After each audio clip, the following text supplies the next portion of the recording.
Hey, how's it going? This video is going to be about what does depression mean.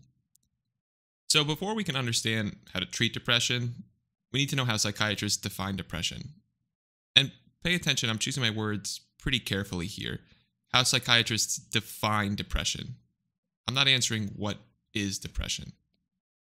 So this might sound a little bit odd, but in psychiatry, the word depression doesn't really mean much of anything. It doesn't have a formal definition. So one of the issues with depression is that the word itself is describing a lot of different disorders and different self-states and other things, but often it's used as if it's describing just one universal thing. I've seen people use the word depressed to refer to the emotional experience that results from the pumpkin spice latte going out of season the night after an unwanted outcome on The Bachelor. And I've also seen the word depressed be used to refer to a catatonic woman who needs a feeding tube to stay alive. So let's get something clear. I'm not minimizing how difficult it was to watch Clayton break up with Rachel, but I am saying that this is a categorically different condition than melancholic depression. So a decent analogy with depression is like if someone says they have cancer, I think it's pretty reasonable to ask what kind of cancer. This way you have an indication of the severity and the prognosis. For example, skin cancer is a categorically different thing than pancreatic cancer. But unfortunately, we don't really have a decent vocabulary to discuss the different types of quote-unquote depressions. And this is unfortunate because we'll see people get prescribed antidepressants for no other reason than that they describe themselves with the word depressed in front of a doctor. And then there are people who have depression who never get treatment because they don't have the obvious outward signs of it. So when doctors talk about someone being depressed, what they're supposed to be referring to is the experience of a major depressive episode. This is the closest thing to the definition of depressed, but to be honest, I don't think it offers great guidance or gives you a picture of what's going on underneath. I've seen Gen Zers who have reported every single symptom on here who I didn't think was depressed. And I've seen a boomer deny every single one of these symptoms who I thought was definitely depressed. So the picture on the screen is the criteria from the DSM-5 TR for a major depressive episode. It's the classic Siggy Cap symptoms. So a little bit of the boring nitty-gritty here is that a major depressive episode is not a diagnosis in the DSM. The diagnosis that people will get if they experience a depressive episode is major depressive disorder, which I'll refer to as MDD. So a diagnosis of MDD simply means that someone's experienced at least one major depressive episode in their life. And they've also never had a manic or hypomanic episode. In that case, they would be diagnosed with bipolar. So I guess according to the DSM, someone who's depressed is someone who's experiencing a DSM-defined major depressive episode with a diagnosis of major depressive disorder. So if you say someone's depressed, it should mean they're currently in a major depressive episode, and if you say that they're not depressed, it means they're no longer in a major depressive episode, or something along those lines. So if someone's been depressed or experienced a major depressive episode, and it's resolved, then we would still say their diagnosis is major depressive disorder, but that their most recent episode is in remission. So mood episodes come and go, but unfortunately a mood diagnosis disorder should never leave. So I guess the DSM kind of views depression like herpes. Now, a super important thing to note about a major depressive episode is that the 9 features represent a change from previous functioning. The DSM is very clear about this. To count towards a major depressive episode, a symptom must be either newly present or must clearly have worsened compared to the person's pre-episode status. In other words, there has to be a change from baseline that's distressing or is accompanied with a loss of function. Although the DSM does acknowledge that functioning may appear to be normal and requires markedly increased effort in some cases, but needing to use more energy to accomplish the same things by definition means you're less functional. So here's a super simplified picture of what depression looks like. And what we're seeing here is that over time, the person's mood and functioning decreases below their baseline.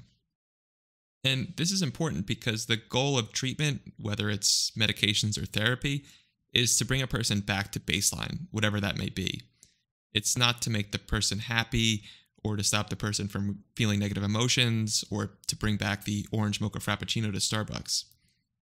And the reason that this is important is because our evidence for treatments are based on research where participants have a DSM-defined diagnosis of major depressive disorder. If someone doesn't fit into that category, it makes it much harder for us to know whether our treatments are going to help. So, moving on, why do people get depressed? You might as well ask why people fall in love. An answer to both questions would involve some pretty wild speculation about neurotransmitters and hormones and environmental triggers and early childhood experiences and genetics and evolution, and it's all going to be wrapped up in a culturally determined framework. So, depression and love are both universal human experiences. Actually, I think it's true that every person has the capacity to become depressed under the right conditions, although I think it could be argued that some people aren't capable of love. And if you're wondering if depression is a quote-unquote biological or neurological thing, I think to go from not depressed to depressed inevitably is going to involve changes in your brain. But I actually think this means less than what it appears. I mean, everything you think and feel and do is mediated by neural activity.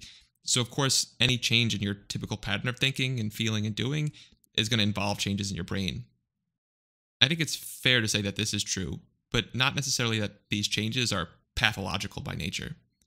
So to say that these neural changes cause you to become depressed in and of themselves would be a bit of a stretch. They may have mediated the transition from being not depressed to depressed, and in that sense they were a necessary step in the chain of events, but they probably were not the ultimate cause. And this is because the majority of depressive episodes occur in response to some sort of environmental trigger. And the same could be said of falling in love, which, as far as I can tell, is equally indicative of brain pathology. So, to get a picture of depression, imagine that you're standing on top of a big hill. At the top of the hill, things are all right. You feel reasonably content and happy, or at the very least like your normal self. As you walk down the hill, you start to feel a little bit worse. And then all of a sudden there's a sharp drop, and you start to feel sad and hopeless or exhausted or pessimistic or disinterested in life, whatever being depressed feels like to you. So this is what we can consider depression. So there are a lot of things that can push people towards being depressed. Stress, anxiety, trauma, loss, physical illness, social isolation. You can think of these things as a wind pushing you down the hill. And this is the important thing to remember. Everybody has a hill. It's not just people who meet the arbitrary DSM criteria for mood disorder. What differs between people is the shape of the hill, or their threshold for falling down the hill. Now, this is influenced by a lot of things, including genetics, temperament, exposure to certain substances, childhood adversity, having parents, and other life experiences. So everyone has a different hill. For some people, the hill is really steep. It doesn't take much of a wind to send them tumbling down. Some people have hills with a long, flat top, and it takes a lot of wind to get them to the bottom. For some people, the top of the hill, they're really happy and upbeat and euphoric because their hill's really tall. And then some people have a really short hill, and even though they don't ever get blown to the bottom, they're just a gloomy, low-energy person. And it's important to acknowledge that the bottom of the hill looks different for everybody. Not every person that's depressed is crying and unable to leave their bed. A common stereotype is that older folk tend to complain more about somatic symptoms like pain or stomach aches or something like that, whereas a child who's depressed might just come off as irritable or oppositional. So in the old days, the label of depression was reserved for people whose depression led them to be essentially unfunctional. So today we've loosened the definition of depression. It's not just the severe, obvious hills that are given the label of depression. And because it's not as black and white, every provider and person is going to have a different threshold and approach for giving the label of depression. Now, there are some people who have a clearly defined depression, and it would be wildly irresponsible to tell them they've just fallen down some hypothetical hill. But for the majority of people, it's a lot more gray than that. So with the patient, sometimes it can be helpful to emphasize that depression is a label, and you can even wonder with the patient what that label would mean for them.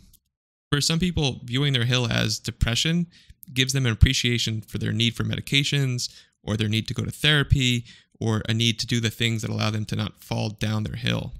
While for other people, viewing their hill as depression might be more of a hindrance. Maybe the label of depression makes them feel like they're doomed to be like their parent who had the same label. Or it makes it so that they view themselves different if they think of themselves as a depressed person. In which case, the label could be a hindrance for them taking care of their mental health. So I think today, for a lot of patients, the important question to answer isn't, do you have this categorical disease? The question we're trying to answer is, what approach allows you to take care of your mental health in the best way? Maybe a helpful analogy is that the psychotic person who states, I'm not schizophrenic, but I take my clozapine every day, does much better than the person who knows they have schizophrenia, but doesn't do the things to make sure that their mental health is in check. I'm not saying that a diagnosis is meaningless.